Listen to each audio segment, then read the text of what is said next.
Indrajit study point में आप सभी का स्वागत है। हम पढ़ रहे हैं एनसीईआरटी क्लास 11 अध्याय 11 आधुनिकीकरण के रास्ते भाग 7। इसमें हम चाइना में गणतंत्र की स्थापना कैसे हुई उसके बारे में पढ़ेंगे। तो चलिए समय की बर्बादी न करते हुए देख लेते हैं आगे क्या हुआ। तो 1911 में मांचू साम्राज्य पूरे तरीके से समाप्त कर दिया गया, पूरे तरीके से। और सन यातसेन 1866 से 1925 इनका जीवन काल था। तो उनके नेतृत्व में गणतंत्र की स्थापना की गई थी।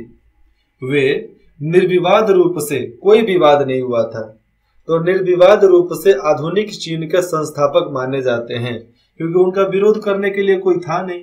वे गरीब परिवार से थे, गरीब परिवार से ताल्लुक रखते थे और उन्होंने मिशन स्कूल में शिक्षा ग्रहण की, जहां उनका परिचय लोकतंत्र और ईसाई धर्म से हुआ था। वहीं पर उनका परिचय लोकतंत्र और ईसाई धर्म से हो चुका था। इन दोनों के बारे में जान चुके थे कि लोकतंत्र का फायदा क्या होता है और ईसाई धर्म का फायदा क्या है। उन्होंने डॉक्टरी की पढ़ाई की, लेकिन वे चीन के भविष्य को, डॉक्टरी की पढ़ाई की लेकिन चीन के भविष्य को लेकर चिंतित रहते थे हमेशा। और उनका कार्यक्रम 3 सिद्धांत सन मिन चुई के नाम से ही मशहूर है। उनका 3 सिद्धांत है, सन मिन चुई इसी के नाम से प्रसिद्ध है। और ये 3 सिद्धांत कौन कौन से हैं वो तो केवल नाम हो गया। अब 3 सिद्धांत इनका यहाँ पर आप जानोगे। सिद्धांत क्या था? 3 सिद्धांत। नाम किसका? सन मिन चुई के नाम से चलता था। तो सिद्धांत के बारे में आता है राष्ट्रवाद। इसका अर्थ था मांचू वंश। राष्ट्रवाद का अर्थ वो लोग मांचू वंश समझते थे उस समय, जिसे विदेशी राजवंश के रूप में देखा जाता था कि वो विदेशी हैं और उनको सत्ता से हटाना था। साथ ही अन्य समाजवादियों को हटाना था।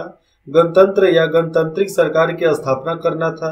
गणतंत्र लागू करने के बाद समाजवाद जो पूंजी का नियमन करे, पूंजी को देखे कि किसके पास कितना है, ज्यादा अमीर ज्यादा गरीब, उसको फोकस करे, उसको देख सके। और उसके बाद से भूस्वामित्व में बराबरी लाए कि किसी के पास ज्यादा जमीन नहीं रहेगा, किसी के पास जमीन ही नहीं हो, ऐसा नहीं, हर किसी को जमीन दो। सामाजिक और राजनीतिक हालात डवाडोल बने रहे, हमेशा डवाडोल बने रहे। और 4 मई 1919 में बीजिंग में युद्धोत्तर शांति सम्मेलन के निर्णय के विरोध में एक धुआंधार प्रदर्शन हुआ था। कब? 4 मई 1919 में बीजिंग में एक धुआंधार शांति सम्मेलन का विरोध हुआ। हालांकि चीन ब्रिटानिया के नेतृत्व में हुए जीत में, समझो यहाँ पर कि चीन ब्रिटानिया के नेतृत्व में हुई जीत में विजयी देशों का सहयोगी था। मतलब ब्रिटानिया जिस जिस देश में जीता था उसके विजयी उसके साथ था ना चाइना हमेशा। एक तरीके से विजयी देशों का सहयोगी था, पर उससे हथियार लिए गए उनके इलाके वापस नहीं मिले। जो भी इलाका चीन से ले लिया गया था वो वापस नहीं मिला था। यह विरोध आंदोलन में तब्दील हो गया, क्योंकि जगह नहीं मिला, अपना जमीन नहीं मिला, तो ये लोग विरोध करने लगे। हम लोगों का भारत का इतना बड़ा जगह तिब्बत को कब्जा करके रख ले है सब, हम लोग विद्रोह नहीं कर रहे हैं, लेकिन एक दिन हमें भी तिब्बत चाहिए। तिब्बत अपना है, तिब्बत हमारा है, इसलिए चाहिए। इसने एक पूरी पीढ़ी को परंपरा पर हमला करने के लिए प्रेरित किया कि भैया ये परंपरा पर हमला करो, तोड़ डालो। और चीन को आधुनिक विज्ञान, लोकतंत्र और राष्ट्रवाद के जरिए बचाने की मांग की गई कि भैया किसी न किसी माध्यम से बचाया जाए। आधुनिक विज्ञान के माध्यम से, लोकतंत्र के माध्यम से, चाहे राष्ट्रवाद के माध्यम से, हमें चाइना को बचाना है, चीन को बचाना है। क्रांतिकारियों ने देश के संसाधनों पर कब्जा जमाए, विदेशियों को भगाने, मतलब था यहाँ पर क्रांतिकारियों का कि देश के सभी संसाधनों पर कब्जा जमाओ, विदेशियों को भगाओ, असमानताएं हटाने और गरीबी कम करने का नारा दिया जाता था। संसाधनों पर कब्जा, विदेशियों को भगाना, असमानताओं को हटाना, गरीबी को कम करना, इसी पर नारेबाजी चल रही थी। उन्होंने लेखन में एक ही भाषा का इस्तेमाल किया। पैरों को बांधने की प्रथा जो था ना, और औरतों की अधीनस्था के खात्मे, समझो यहाँ पे कि उस समय लोग एक ही भाषा का इस्तेमाल करता था। और पैरों को बांधने की प्रथा खत्म कर दी गई। औरतों की जो अधीनस्थता थी उसको खत्म कर दिया गया। औरतें चार दीवारी में अब नहीं, चार दीवारी से बाहर निकल कर भी काम कर सकती थी। और शादी में बराबरी, बराबर के समुदाय, बराबर के जात वाले भी ब्याह कर सकते हैं, चाहे कोई भी हो, बराबरी करके ब्याह कर सकता है। ऐसे नियम थे और शादी में भी कुछ बराबरी यहाँ पर ला दिए गए थे। गरीबी खत्म करने के लिए आर्थिक विकास जैसे सुधारकों की वकालत की गई कि हमें आर्थिक विकास करेंगे, हमारी आर्थिक विकास बढ़ेगी, हमारे घर के रहन सहन बढ़ेगा, हमारे घर में पैसे आएंगे तो हमारी गरीबी भी खत्म हो जाएगी। तो ये सोच थोड़ा अलग था, इसलिए लोगों को अच्छा लगा। गणतंत्रिक क्रांति के बाद देश में उथल पुथल का एक दौर शुरू हो चुका था। कैसे? कुओमिंतांग नेशनल पीपुलिस्ट पार्टी, तो उस समय नेशनल पीपुलिस्ट पार्टी वहां पर था कांग्रेस में, जिसको वो लोग अपने भाषा में कुओमिंतांग बोलते थे। तो कुओमिंतांग और चीनी कम्युनिस्ट पार्टी मुल्क को एकताबद्ध करने और स्थिरता लाने के लिए संघर्षित दो महत्वपूर्ण ताकतों के रूप में उभर कर सामने आए थे कि भैया किसी ना किसी तरीके से सत्ता चलाओ, संघर्ष करो और हमारे चाइना को आगे करो भैया, बस इसके अलावा कुछ नहीं चाहिए। सन यात सेन के विचार कुओमिंतांग मतलब नेशनल पीपुलिस्ट पार्टी विश्व में भी था, लेकिन देश की बात चल रही है तो नेशनल पीपुलिस्ट पार्टी। तो कुओमिंतांग के राजनीतिक दर्शन का आधार बने। उन्होंने कपड़ा, खाना, घर और परिवहन, देखो यहाँ पर उन्होंने कपड़ा, खाना, घर और परिवहन, इन चार बड़ी जरूरतों को रेखांकित किया कि चार चीजों पर अगर कब्जा हो गया तो बाकी चीज को भी जीता जा सकता है। सन यात-सेन के मृत्यु के बाद चियांग काई-शेक उसके बाद कोई बना था, जिसका जीवन काल 1887 से लेकर 1975 तक, करीब करीब अभी 100 साल तो जिंदगी था, 90 साल जिंदा रहे, उसके बाद से मर गए। तो चियांग काई-शेक कुओमिंतांग के नेता बनकर उभरे थे, सामने आए और उन्होंने सैन्य अभियान के जरिए वरलाइट्स कौन स्थानीय नेता जिन्होंने सत्ता छीन ली थी तो अपने नियंत्रण में ले लिया। जो लोग स्थानीय नेता सत्ता छीन लिया था उन लोगों को भगाकर, मारकर, पीटकर उनके हाथ से सत्ता ले लिया, अपने नियंत्रण में कर लिया और समाजवादियों को खत्म कर दिया। जो ये नेशनल पीपुलिस्ट पार्टी थी वहां के समाजवादी पार्टी को पूरे तरीके से खत्म कर दिया। उन्होंने सेकुलर और विवेकपूर्ण इहलौकिक कन्फ्यूशियसवाद की हिमायत की कि भैया ठीक है, इसका हम समर्थन करते हैं। किसका?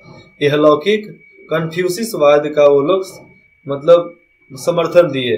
कन्फ्यूशियसवादी में आप कहा जाएगा कि हमारी पारंपरिक जो स्रोत थी, पारंपरिक जो हमारी सोच थी, साहित्य थी, शिक्षा थी, उसको बढ़ावा दिया जाए, लेकिन साथ ही राष्ट्र का सैन्यकरण करना भी करने के लिए भी कोशिश किया गया था कि राष्ट्र का सैन्य बल ठीक हो जाए, सैन्य बल मजबूत हो जाए। उन्होंने कहा कि लोगों को एकताबद्ध व्यवहार की प्रवृत्ति और आदत का विकास करना चाहिए। उन्होंने महिलाओं को 4 सद्गुण पैदा करने के लिए प्रोत्साहन किया कि महिला अब नए तरीके से अपने आप को स्वीकार ले, नए तरीके से अपने आप को सामने पेश करे। सतीत्व, रूप रंग, सतीत्व सीधा साधा, रूप रंग एकदम झलकार, वाणी अच्छा होना चाहिए और काम और उनकी भूमिका को घरेलू स्तर पर ही देखने पर जोर दिया जाए। चाहे उनके सतीत्व हो जाए, रंग रूप हो जाए, वाणी हो जाए, काम हो जाए, हर फील्ड में आगे, लेकिन वो घरेलू स्तर पर काम करना चाहती थी तो उसमें भी जोड़ दिया जाए। ठीक है, यहाँ तक कि उनके कपड़ों की किनारियों की लंबाई भी प्रस्तावित की गई कि एक औरत का कपड़े का लंबाई कितना हो सकता था, एक औरत कैसा कैसा कपड़ा पहन सकती थी, वो सरकार वहां के डिसाइड करते थे। ये कपड़ा वहां के लोग पहन सकते हैं, इतना लंबा पहन सकते हैं, बाल इतना होना चाहिए, हेयर कट इतने स्टाइल का होना चाहिए। आज अपने भारत में देख लो, कोनो चिरकुट कट कटवैले है तो कोनो डोम कट कटवैले है। और बच्चा, हमारे पाठशाला में जो हमारा चलता था आज से करीबन 1.5 साल पहले, तो उस समय जो भी पढ़ते थे उनका मुंडन करवा दिया जाता था और मुंडन करवाने के बाद ही कोई आश्रम में उनका भर्ती होता था। आज छोटे छोटे लवंडे होते हैं तो बच्चे क्या करते हैं कि पूरा एकदम स्टाइल कटवाते हैं, कचोरा कट नहीं, उसको मुर्गा कट बोलते हैं। तो वैसे कट कटवा कर बोलते हैं स्टाइल है। अरे ऐसा स्टाइल को लात मारो यार, क्या जरूरत है इसे स्टाइल का। हाँ, लेकिन एक बार मैंने भी कटवाया था, अच्छा लगा, लड़कियां इंप्रेस हो जाती हैं। ट्राई मत करना, अच्छी बात नहीं है। कुओमिंतांग का सामाजिक आधार, यहाँ पर साफ साफ दिया जा रहा है कि कुओमिंतांग का सामाजिक आधार शहरी इलाकों में था, केवल शहरी इलाकों में। गांव वाले इलाके में पहुंचने में समय लगता है। औद्योगिक विकास धीमा और गिने चुने क्षेत्रों में था, क्योंकि औद्योग उस समय फैक्ट्रियां हर देश में, हर इलाके में तो लगाया नहीं जा सकता था। तो औद्योगिक विकास धीमा था और गिने चुने क्षेत्र जो एक आध दो है वहीं पर हो सकता था, जो राजधानी हो गया चाहे बड़ा शहर हो गया वहां पर था। संघाई जैसे शहरों में 1919 में औद्योगिक मजदूर वर्ग उभर रहा था। नया नया मजदूर वर्ग सामने आए और इनकी संख्या 5 लाख थी। अब संख्या भी कम नहीं थी, 5 लाख मजदूर वहां पर इकट्ठा हो गए थे। कहाँ पे? संघाई में। चाइना का एक बहुत बढ़िया शहर है संघाई। लेकिन इनमें से केवल कुछ प्रतिशत मजदूर ही जहाज निर्माण जैसे आधुनिक उद्योगों में काम कर सके, क्योंकि हर किसी को बनाने नहीं आता है ना। तो ज्यादातर लोग जो थे नगण्य शहरी मतलब उसी के इलाके का सियाओ सिमिन व्यापारी और दुकानदार होते थे। केवल उधर के ही व्यापारी हो गए, दुकानदार हो गए, वही सब नौकरी दे देंगे, चाहे कंपनी हो गया उसमें लोग लग जाते थे। तो ज्यादा स्कोप नहीं था ना उस समय, तो शुरुआत हुआ था। उस समय रजवाड़ा भी खत्म हो गया था, नए नए सरकार आए थे सामने। तो शहरी मजदूरों, खास तौर से महिलाओं को बहुत कम वेतन मिलता था। शहरी मजदूर हो गए, चाहे खास तौर से महिलाओं को ले लो, तो उनको बहुत कम पैसे देकर ही सल्टा दिए जाते थे। काम करने के घंटे बहुत लंबे थे और काम करने की परिस्थितियां बहुत खराब थी। बहुत गंदे गंदे जगहों पर काम करना पड़ता था, बहुत खराब खराब हालात में भी काम करते थे, इतना गंदगी धुआं में भी काम करना पड़ता था। जैसे जैसे व्यक्तिवाद बढ़ा, महिलाओं के अधिकार बढ़े, परिवार बनाने के तरीके और प्यार मोहब्बत की चर्चा होने लगी थी। इन सब विषयों को लेकर सरोकार बढ़ते गए। सरकार में भी बात उठी, लोगों के विचार में भी बात उठा, और भी बहुत सारे कारण हैं जिसके वजह से जागरूकता बढ़ गया। लोग अच्छे तरीके से परिवार बनाने लगे, महिलाओं को अधिकार मिलने लगा, बूढ़े नौजवानों को नौकरी मिलने लगा, जिंदगी जीने लगे, प्यार मोहब्बत करने के लिए भी चर्चा होने लगा। अब हर कोई प्यार मोहब्बत आसानी से बोल सकता था। देखा जाए यहाँ पर तो सामाजिक और सांस्कृतिक बदलाव में स्कूल और विश्वविद्यालय के पैमाने से मदद मिली। क्योंकि सामाजिक और सांस्कृतिक बदलाव कैसे आया? क्योंकि स्कूल और विश्वविद्यालय में उनके सांस्कृतिक तौर पे उनकी शिक्षा चालू कर दी गई। जो शिक्षा पाने के लिए जब कोई बच्चा जाता है स्कूल में चाहे विश्वविद्यालय में, तो वहाँ पर जो सिलेबस होता है, एक सारांश होता है, उस सारे सारांश को बदल दिया गया, नए तरीके से उसको डाल दिया गया कि उनको कुछ सीखने को मिले नया। पिकिंग विश्वविद्यालय की स्थापना 1902 में हुआ था और पत्रकारिता फली फूली, जो कि इस नई सोच के प्रति आकर्षक का आईना थी। एक तरीके से आकर्षक नहीं, आकर्षण का आईना थी, क्योंकि जब खुला तो बाहर के भी लोग वहां पर पढ़ने चले गए। आज डॉक्टर बनने के लिए, डॉक्टर की पढ़ाई करने के लिए लोग चाइना जाइबे करते हैं, रिसर्च करने के लिए चाइना जाइबे करते हैं, हर चीज का नॉलेज पाने के लिए चाइना जाइबे करते हैं। चाइना से मशीन अइबे कर रहा है, चाइना से रॉ मटेरियल अइबे कर रहा है, हर चीज तो आ रहा है। लेकिन जरूरत है कि वहां से क्यों आ रहा है, हम क्यों नहीं बना सकते? तो हम क्यों नहीं बना सकते, इस पर सोचने की बात हो जाती है। तो हम इतिहास पढ़ते हैं कि इतिहास से समझे कि हमको आगे जिंदगी में करना क्या है। साओ तोफाएन नाम है कहीं का, नहीं ये किसी आदमी का नाम है। तो साओ तोफाएन, देखो इंग्लिश में उसको किस तरह बोला जा रहा है, जाओ टोफेन। 1895 से 1944 इनका जीवन काल था। तो उनके द्वारा संपादित लोकप्रिय उनका एक किताब होगा शायद, तो लाइफ वीकली का मतलब साप्ताहिक जिंदगी, इस नई विचारधारा की प्रतिनिधि थी। मतलब हम एक दिन में क्या करते हैं वो हमारा अगला दिन तय करता है, ठीक है। आज हम क्या करते हैं वो अगला हमारा दिन तय करता है। हम इस सप्ताह में क्या किए उससे हमको अगला सप्ताह को समझने में मदद मिलता है। हम इस सप्ताह क्या किए हैं मालूम कब चलेगा, उस महीने में मालूम चलेगा कि हम क्या किए। तो एक ना एक दिन से तो कुछ ना कुछ तो जुड़ा है ना, दिन से दिन जुड़ा है, दिन से सप्ताह जुड़ा है, सप्ताह सप्ताह से महीना जुड़ा है, महीना महीना से साल जुड़ा है। अगर रोज आप काम करते हैं मतलब आपका सप्ताह अच्छा, हर रोज काम करते हैं तो मंथ में अच्छा काम करोगे, मंथ भर काम अच्छा करते हो तो 12वां मंथ अच्छा काम करोगे। जब 12वां महीना काम अच्छा करोगे तो उसके बाद की जिंदगी आपकी होगी फेमस, प्रसिद्ध, सबसे बढ़िया, मस्त, एडवेंचर, जिसकी कल्पना आपने कभी किया नहीं, और कल्पना किया है तो बहुत बढ़िया, मतलब बोलता है ना बधाई हो। तो चाइना में अब सिलेबस बदला ही रहा था, तो बदलने में कुछ और भी यहाँ पर बदल दिए गए। तो नए विचारों के साथ किताब छापे गए, साथ ही में गांधी और तुर्की के आधुनिकता पसंद नेता कमाल नाम इनका है कमाल अतातुर्क, नाम थोड़ा अजीब है, कमाल अतातुर्क जैसे नेताओं से अवगत करवाए। मतलब उनके सिलेबस में गांधी के बारे में, फिर से कमाल अतातुर्क के बारे में भी लिखा गया, इनके बारे में भी बताया गया। और बहुत से सोशलिस्ट पार्टी के नेता थे, बहुत सारे अलग अलग देश के नेता थे जिनके बारे में इनको पढ़ाया गया।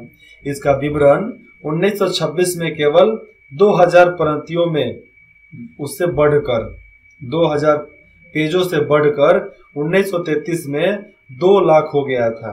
समझना यहाँ पर कि इसका विवरण जो है 1926 में केवल 2000 पृष्ठों में था, ठीक है। अब वो बढ़कर 1933 में 2 लाख पृष्ठ का हो गया।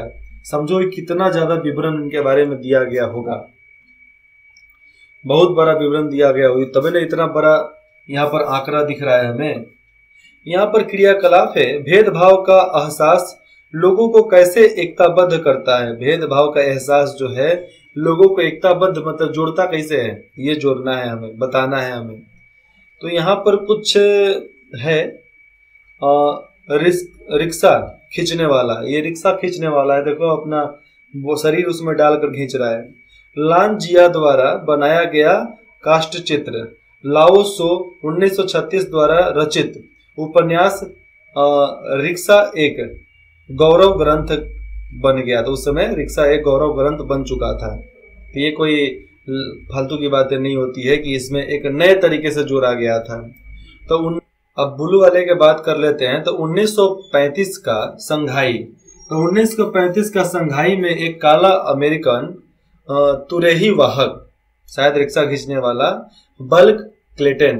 तो बल्क क्लेटन अपने जॉर्ज और कैस्टा के साथ विशेष अधिकार प्राप्त प्रवासी की जिंदगी जी रहे थे, ठीक है। लेकिन वह काला था और एक बार कुछ गोरे अमेरिकनों ने उसके साथ उसके वाद्य मंडल, जो उनका हथियार था जिससे उनकी रोजी रोटी चलती थी, वाद्य मंडल के सदस्यों के साथ, जो भी उनका वाद्य मंडल मतलब होता है जो गाना बजाने वगैरह वाला होते हैं, जो प्रोग्राम करने वाले हो गए, जिसको अलग अलग प्रकार के गाना बजाने आता है, धुन बजाने आता है, म्यूजिकल इंस्ट्रूमेंट। तो वाद्य मंडली के सदस्यों के साथ मारपीट करके उन्हें उनके गायन वादन वाले होटल से बाहर निकाल दिया, उन्हीं के होटल से उनको बाहर निकाल दिया। सो यहाँ पर आगे देखिए, अब तो ये सो अंग्रेजी शब्द हो गया ना। सो अमेरिकी होने के बावजूद खुद नस्ली भेदभाव का शिकार होने के कारण चीनियों के दुख दर्द के साथ उनकी बहुत सहानुभूति थी। गोरे अमेरिकनों के साथ जितने भी गोरे अमेरिकी लोग थे, तो गोरे अमेरिकियों के साथ हुई अपने लड़ाई जिसमें वे जीत गए। एक बार वह लिखते हैं कि चीनी तमाशा बिनो, जो चीनी तमाशा देखते होंगे शायद, लेकिन यहाँ पर बात अलग हो जाती है। जब किताब में लिखा जाता है तो बात सीधा अलग होता है। तो चीनी तमाशा बिनो ने हमारे साथ ऐसा बर्ताव किया जैसे हमने उनका अभिष्ट काम संपन्न किया हो, मतलब उनका ऐसा काम जो रुका हुआ उसको हम संपन्न किया हो, और घर पहुंचने तक के रास्ते भर वे किसी विजेता फुटबॉल टीम की तरह हमारा अभिवादन करते रहे। चीनियों की गरीबी और कठोर जीवनचर्या के बारे में वह लिखते हैं कि मैं कभी कभी देखता था कि 20 या 30 कुली कुली मतलब सामान ढोने वाला मिलकर किसी बड़े भारी ठेले को खींच रहे हैं, जो कि अमेरिका में किसी ट्रक द्वारा या घोड़ों द्वारा खींचा जाता था। और ये लोग इंसानी घोड़ों से अलग नहीं लग रहे थे, ऐसा लग रहा था कि इंसानी घोड़े ही हैं ये।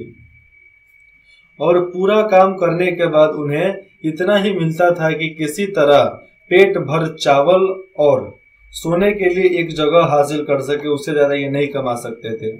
मेरी समझ में नहीं आता कि वह कैसे अपना काम चलाते होंगे।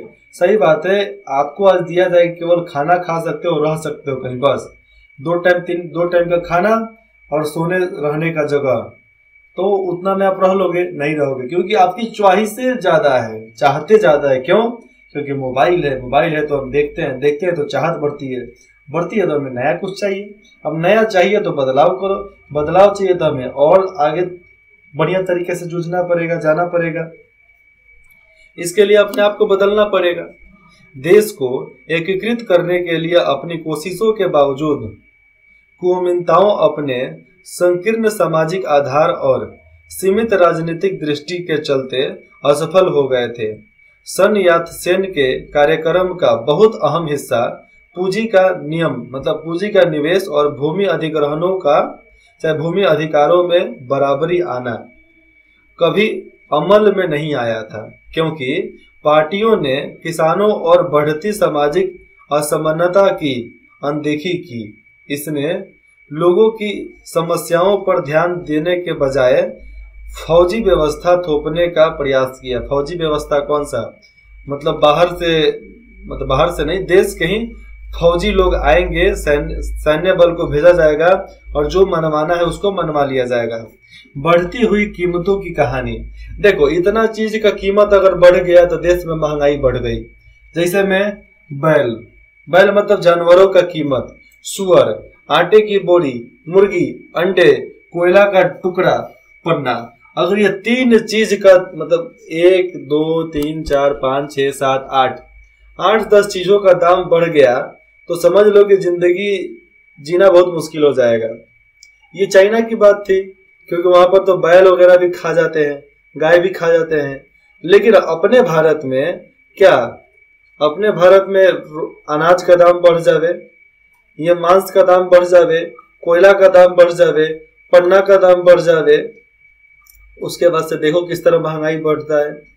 पेट्रोल का दाम बढ़ जाए 30 रुपया और हर चीज पर महंगाई बढ़ जाएगा।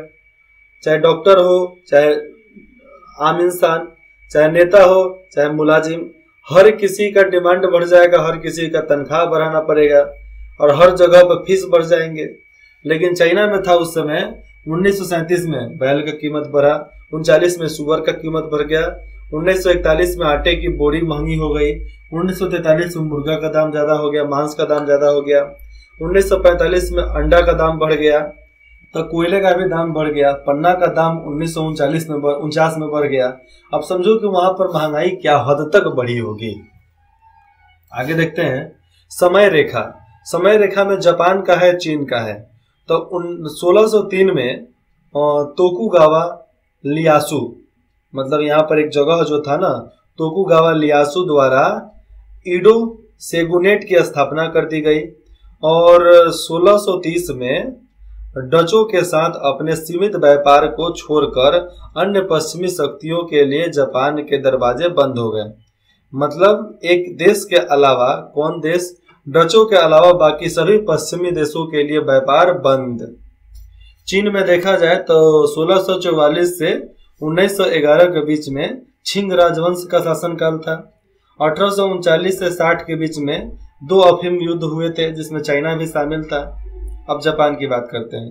1814 जापान और संयुक्त राष्ट्र अमेरिका द्वारा शांति समझौते को अंतिम रूप देना, जापान के अलगाव का अंत, जापान में जो अलगाव हो रहा था उसका अंत हो गया। और 1868 में मेजी पुनर्स्थापना कर दिया गया। 1872 में अनिवार्य शिक्षा व्यवस्था, टोक्यो और कोयोहामा के बीच पहली रेलवे लाइन को बिछा दिया गया सामान ढोने के लिए। 1889 में मेजी संविधान अमल में आया था। 1894 से 95 के बीच में चीन और जापान के बीच युद्ध हो गया। 1904 से 5 के बीच में जापान और रूस के बीच युद्ध हो गया। 1910 में कोरिया का सम्मेलन, 1945 तक उपनिवेश वहां पर लागू हो गए थे। 1912 में चाइना में सन यातसेन द्वारा कुओमिंतांग की स्थापना कर दी गई थी। 1919 में 4 मई का आंदोलन चालू हो गया चाइना में। 1921 में चीनी कम्युनिस्ट पार्टी की स्थापना हुई। 1926 से 49 के बीच में चीन में गृह युद्ध हुआ। 1934 में लॉन्ग मार्च चालू हो चुका था। 1945 तक वो चलता रहा। इसके बाद देखते हैं कि 1949 में चीन का जनवादी गणतंत्र और चियांग कई शेक ने ताइवान में चीनी गणतंत्र की स्थापना की। 1972 में सीमा विवाद को लेकर भारत पर चीन का आक्रमण, तो चीन ने भारत पर आक्रमण कर दिया। 1966 में सांस्कृतिक संस्कृति। 1976 में चाइना में माओ त्से-तुंग, माओ जीडोंग, यहाँ पर इंग्लिश में अलग लिखा है, माओ जीडोंग का और चाओ इन लाई का निधन हो गया। 2 लोग मर गए थे वहां पे। 1997 में ब्रिटेन द्वारा चीन को हांगकांग की वापसी हो गई। किसकी? हांगकांग की वापसी हो गई। कहाँ पे? ब्रिटेन द्वारा चीन को हांगकांग मिल गया। हांगकांग ब्रिटेन को वापस आ गया फिर से। अब देखते हैं जापान में क्या क्या हुआ था। तो 1910 के समय में ये कोरिया का सम्मेलन हुआ। 1945 तक उपनिवेश चालू हो गए। 1914 से 18 के बीच में पहला विश्व युद्ध चालू हो गया जापान से। 1925 में सभी पुरुषों को मताधिकार करने को मिल गया। 1931 में चीन पर जापान का हमला, चीन पर जापान का मतलब जापान चीन पर हमला कर दिया। 1941 से 45 के बीच में प्रशांत युद्ध हुआ था। प्रशांत युद्ध मतलब द्वितीय विश्व युद्ध हुआ था। और इसी के बीच में जापान के हिरोशिमा और नागासाकी पर परमाणु बम गिरा दिया गया था। 1945 में हिरोशिमा और नागासाकी पर परमाणु विस्फोट हुए। अणुबम गिराया गया, मतलब ऐसे परमाणु बम बोलते हैं, और परमाणु में भी अणु होता है ना, तो अणुबम विस्फोट हुआ। 1946 से 52 तक अमेरिका के नेतृत्व में जापान पर कब्जा, जापान का लोकतंत्रीकरण और असैनिकरण करने के लिए सुधार। 1956 में जापान संयुक्त राष्ट्र का सदस्य बन गया। 1964 में एशिया में पहली बार टोक्यो में ओलंपिक खेला गया। 1964 में पहली बार ओलंपिक खेला गया, वो भी टोक्यो में, जापान के टोक्यो में। और विश्व ओलंपिक जहां भी होता है वो टोक्यो में ही होता है। चाहे बैडमिंटन से लेकर फुटबॉल से लेकर भाला फेंकना, कुछ भी जो भी ओलंपिक खेल होगा, वेट लिफ्टिंग से लेकर हर चीज टोक्यो में ही होगा। इसलिए आज टोक्यो सबसे ज्यादा फेमस है इलाका। चीनी समाजवादी दल का उदय। तो जब चीनी समाजवादी दल का उदय हो चुका था तो फिर क्या हुआ, फिर कैसे उसका मतलब इंफ्रास्ट्रक्चर बना, वहाँ के समाज में जागरूकता बढ़ी, वहाँ के समाज में जितने भी लोग थे, जितने भी जन समर्थन था, उनको कैसे कैसे ये सब नॉलेज मिला, कैसे दूसरे देशों से सीख कर आए, अपने देशों के लिए अच्छा किए, ये सब जानेंगे हम भाग 8 में। ठीक है, तो आपको जो भी बताना है, पूछना है, जो भी आपको चाहिए, आप हमें कमेंट करके बता सकते हैं। इंद्रजीत स्टडी पॉइंट में जुड़ने के लिए आप सभी का बहुत बहुत धन्यवाद।